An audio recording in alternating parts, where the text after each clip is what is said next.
Hey everyone, welcome to this tutorial. Today we're going to be doing the adjustable wire rose rings. It's the same for the spiral rings, just the difference will be the twist, and I'm actually going to show you two different versions. The amount of wire that you use will depend entirely on the size of the rose that you want to make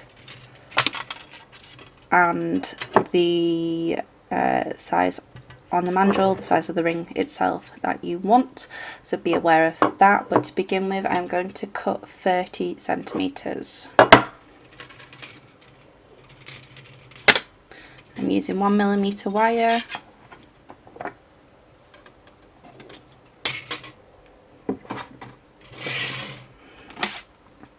and this is where we are. I am going to do it at around a Q on my mandrel.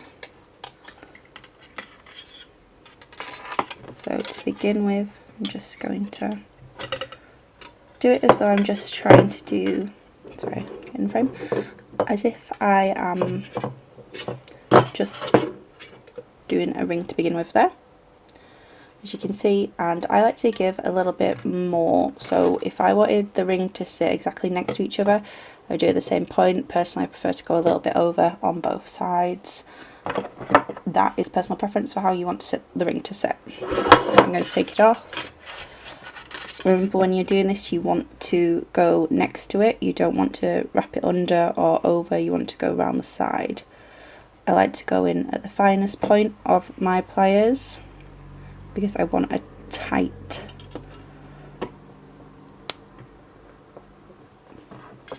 loop. You can see there.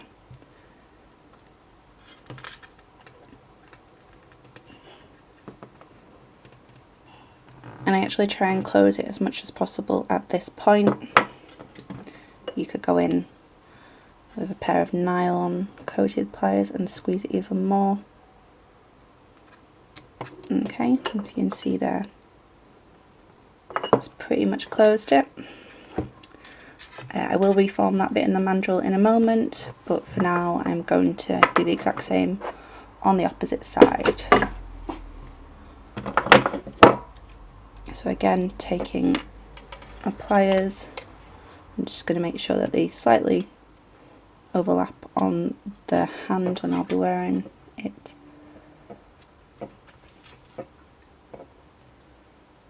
Okay, hold it tight and go over. Okay, just distorted that one, but I can put that back properly in a moment. So again, as tight as possible, and I'm going to go in with my nylon coated pliers and squeeze that closed. I'm just going to make sure that they're sat straight. Squeeze that a little bit more, and again put it back straight, and then I'm going to reform it on the mandrel once more.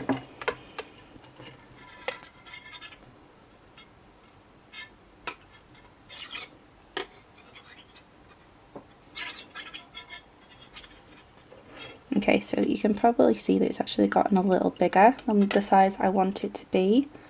That will happen because the wire tries to fight you, and at the end we end up wrapping a few times. If you saw the previous tutorial, or well, any ring tutorial, that's what happens when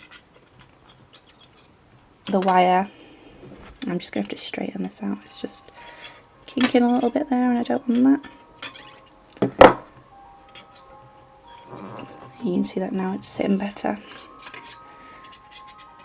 And as if I'm actually trying to wrap it around again, I'm going to pull that all the way and then do again same on the opposite side. I'm going to make sure it's sat next to it. Sorry if you can hear the ice cream van in the background there. Okay, and I just try and pull that as tight as I can. Okay, so what we really want is to make sure that these two wires aren't going to distort, because when we do this next wrap bit, the wire that we pull tighter on, the wire that we bent over, is the one that's going to try and move, which is why I try and get them as closed and is set at this point. So now we have this bit here, we've got the 3 wires, and we're going to do it in the exact same way we did on, I'll link the video if you haven't seen it, but how we do a rose tutorial and a spiral ring tutorial is that we start a wrap here. So I'm pulling this as far down the mandrel as it can go so that the wires aren't going to move anymore. I'm going to hold on the back as well as the front. It might be an idea, if you do have dexterity issues, to use masking tape at this point to hold them in place. And what I'm going to do is pulling it as tight as possible, pull one here, again tight as possible, this one here, and I'm just going to try and make a loop. Okay, and you really want to keep holding everything in place, keep pulling. So this does take a bit of strength, especially with a 1mm wire.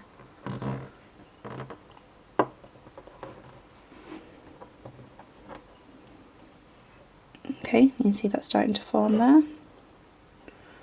And you just really want to keep pulling the wire as much as you can.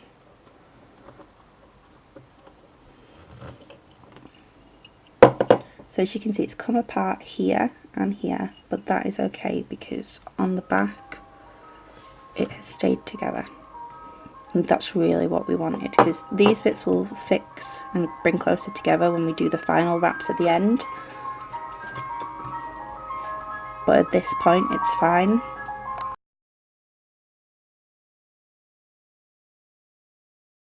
I just had to take a little pause there because the ice cream van decided to come and stop right outside our house, so I can't exactly film with that. So we've got to this point here, and I just said about how we're going to fix that at the end. So we're going to start actually doing the rose part now, so I can take that off the mandrel.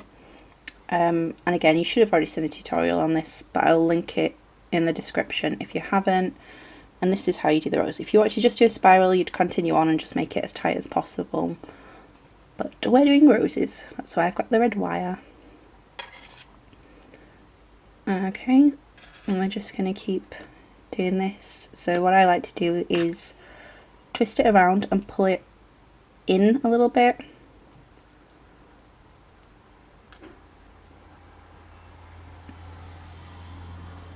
So again, round. This is a bit stiffer with a 1mm wire, but you also need the strength for this bit, so it's kind of a give and take thing there. You just sort of got to deal with it.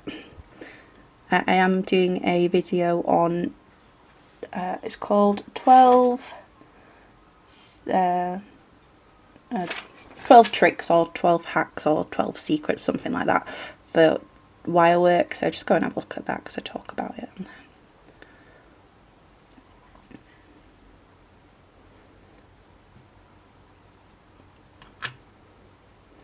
So this one I'm going to, in a moment, finish there, and that can be the one which wraps around that point.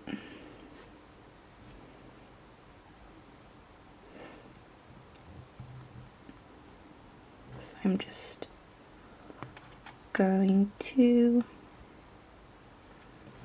so you saw that I just manipulated it by going through the two of them. I'm just going to take that to there. I'm just going to leave that there for a moment, and I'm going to pull this one round. I'm going to do the same on the other side. And I want to be careful that I do not distort the, I think, are they called shoulders on a ring? The shoulders? I'm going to call them shoulders. If that's not the name, sorry.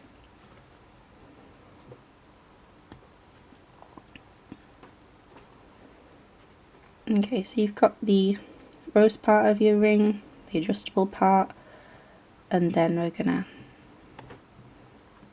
wrap this over. And I did mention this on the other tutorial, but I'll say it again. Obviously, the more wraps we do, the smaller we make it, and also make sure to match the same amount of wraps on both sides. Now I don't have as much wire on this side, so I don't have as much leverage as I just did on the other. So be aware of that. I always like to use a little bit more wire so that I don't have to fight it as much. Again, that's just another top tip for people with dexterity issues. I'm just going to pull this over.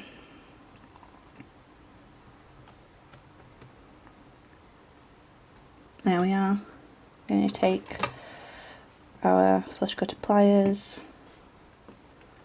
I'm going to go in about there. Always try and catch the little bit so I don't fly off and get you in the eye, as I have done more times than I care to count. And again here.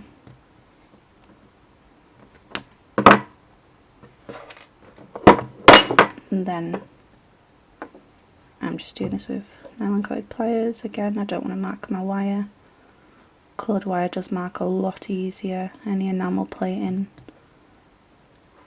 So that's just something to be aware of, and obviously the stockist and the quality of their wire is different. So this is one option for making an adjustable rose ring.